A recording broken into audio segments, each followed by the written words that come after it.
right. So what springs to mind is it's just himself, obviously, within the political side of things as well. He's a well-spoken person. He's kind of like a lot more well-respected as well. That's what I'm seeing now. Yeah, but I don't know. How about you guys? Who do you reckon would be like the...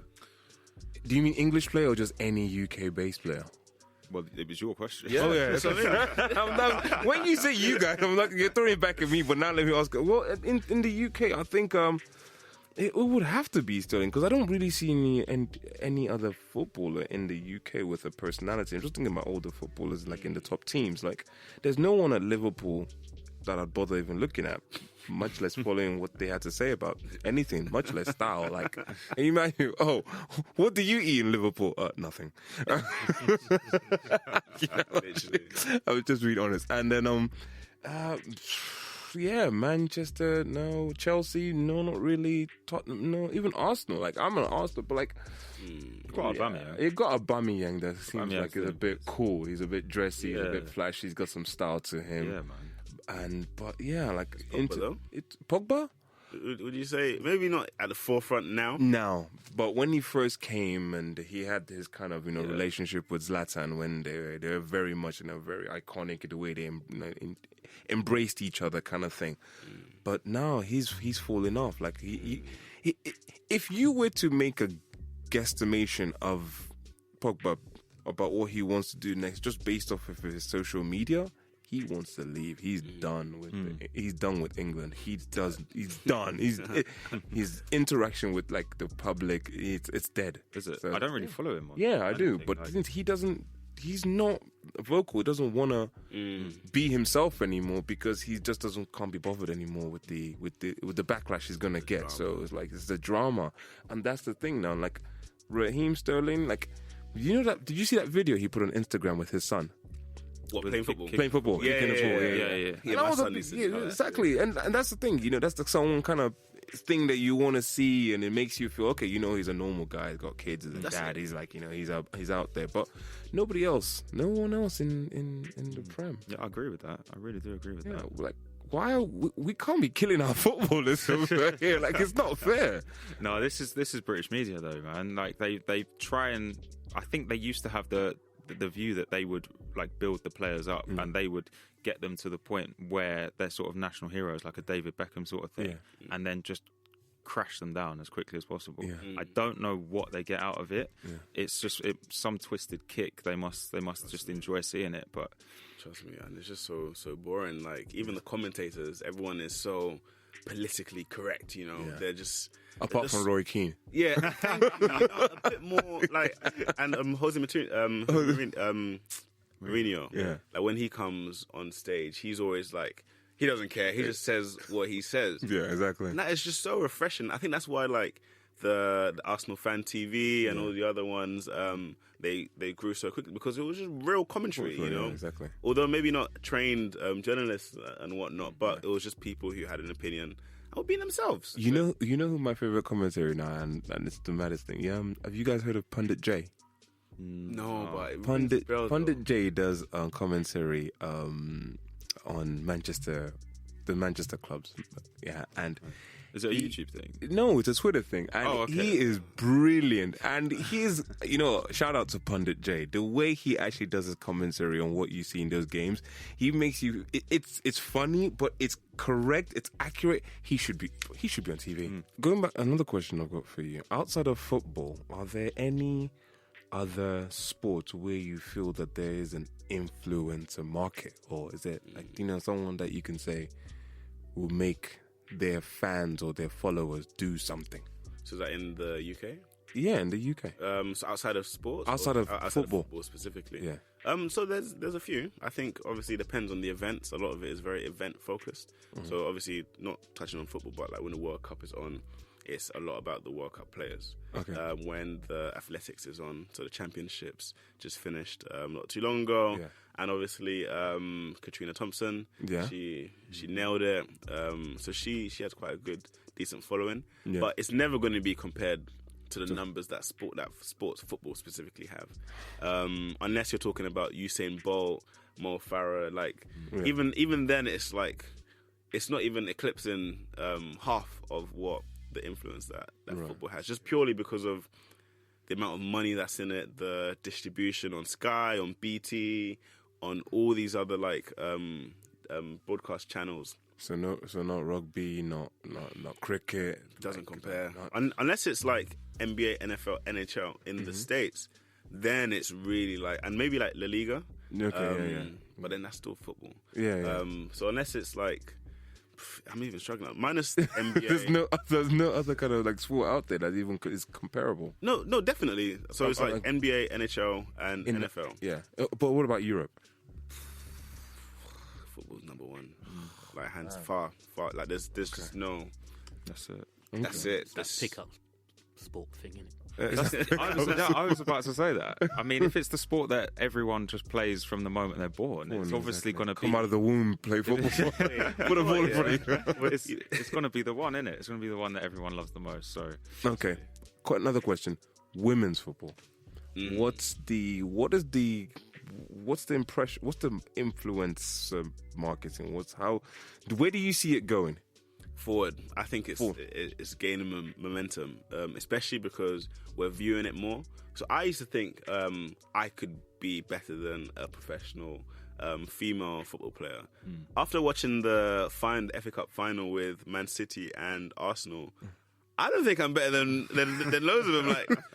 They're hitting top bins. They're just sick. They're just so good. And that I'm slowly becoming converted. These are actually good players as personalities, influencers within the team. Obviously, the US won the World Cup, female World Cup, quite recently. Smashed it, and I can't remember the woman's name. Rapinoe. Megan Rapinoe. The one who was she's a baller. Yeah, she can ball, right? Baller. And we might have not said this a few years back. Whether someone who's a baller. To use the word baller as well is. Not everyone gets that terminology there. She is. Yeah, I think brands. So a lot of people that we're speaking to, the sports clubs, they have female teams. First and foremost, Man City have a female team. Yeah, Arsenal female team. Alex Scott. Lucy Etc. Bronze can ball as well. Okay. Lucy Bronze can ball. Obviously, you guys had Ennio Luco on the stage at Juventus now. He's a baller too. So I think it's picking up momentum, but more money needs to be thrown into it. But I think it's a gold mine. It's an opportunity for brands to get involved for pick me up sport, pick it up sport for female players. Tune into your heart with that guy Ken, the king of hearts. Ken, it's that part of the show. Let's move on to your King of Hearts. What have you got for us this week? Well, yeah, you know how it is. King of Hearts is something very near and dear to my heart. It's a message to the fans who understand, some of the things that us as individuals, as men, in general, go through. This week, I'm going to be touching on to something we were talking about a little bit earlier. Sort of having that. What's the best way of saying it? Never give up. Never stop. Now, we were talking about Raheem Sterling and going through all of the things that he's gone through in his career.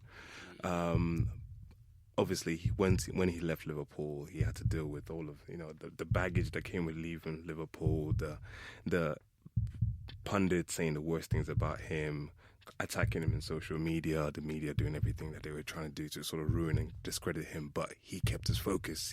And now he's seen as one of the best footballers out there, or in England actually. So this week I'm going to be talking about having that inner sort of strength and what we tend to deal with. I've just come through something that's very painful in my own personal life.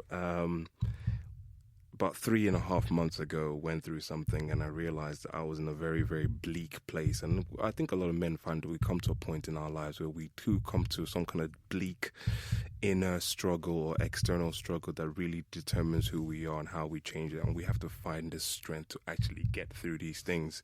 And we find that we have to never, ever, ever give up. We have to see the vision of actually where we're going to be at the end of this, the dark tunnel. And there are days we are going to have really, really bad days. There are days that we want to give up and we want to just throw the towel in like a boxer, I'm done. I can't do this anymore. I don't want to do this.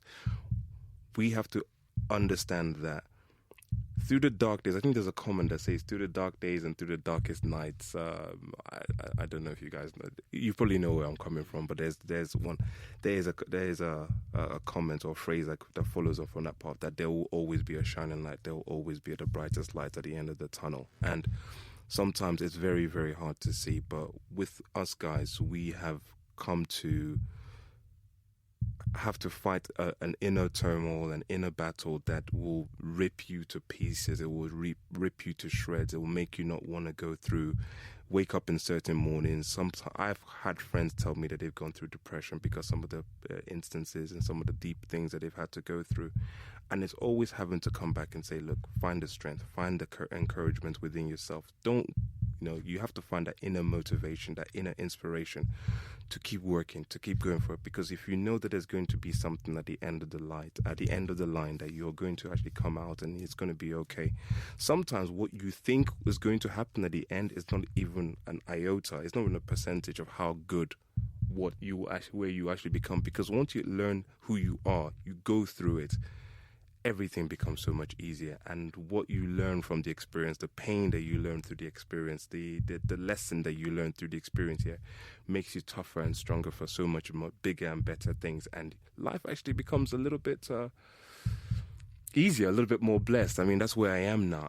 I won't lie. The last few weeks, the last few months of my life have been, deep, like painful. But as you guys know, I got myself a new place. I live on the riverside now. I'm not going to tell you exactly where, but the gonna view. have one of them ladies at your door. Never that. I'm a good guy. I'm a good man. I'm the gentleman. Yeah. But but where I am now in terms of life, after going through what I went through in the last 3.5 months, I feel very, very blessed and privileged to even be doing this show and actually be having the opportunity to speak to people because of the experiences that I learned. So.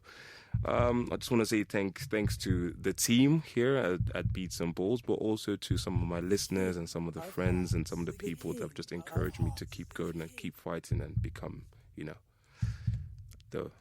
that guy can. This is the Beats and Balls Beats Show. and Balls. This is the Beats and Balls Show. Right, it is now time to dive into our Baller of the Week. So this is the part of the show where we each pick one individual or group that we think has been outstanding in their field, whatever it is they do. They might have even just done a particular action that's not related to what they do. Like, for example, mine was very close to being Colleen Rooney. Because that was just insane. But I thought through it. So, as always, me and Ken will be giving our nominations for Baller of the Week, and Rodney will be throwing a name in the hat as well. Mm-hmm. And once we've all had our minute or so to put our cases forward, Mr. Crisp will be the judge. So, What you got this week? Okay, well, my one this week is it's Haringey Borough FC.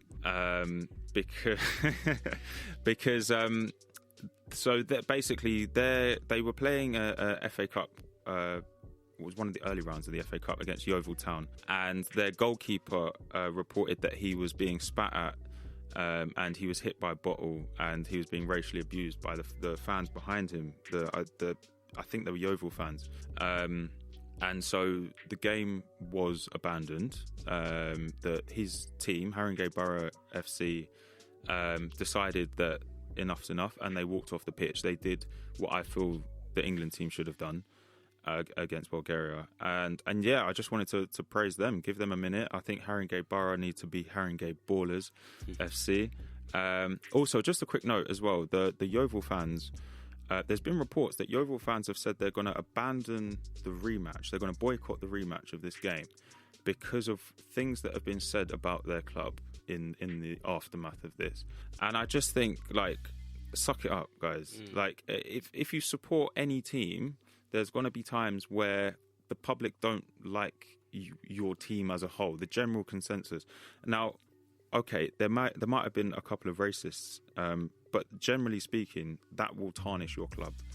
And you just have to get over it, because there's so many fans, like, say, for instance, Chelsea. They've clearly got a reputation of racism, whether they deserve it or not. And if you're a fan of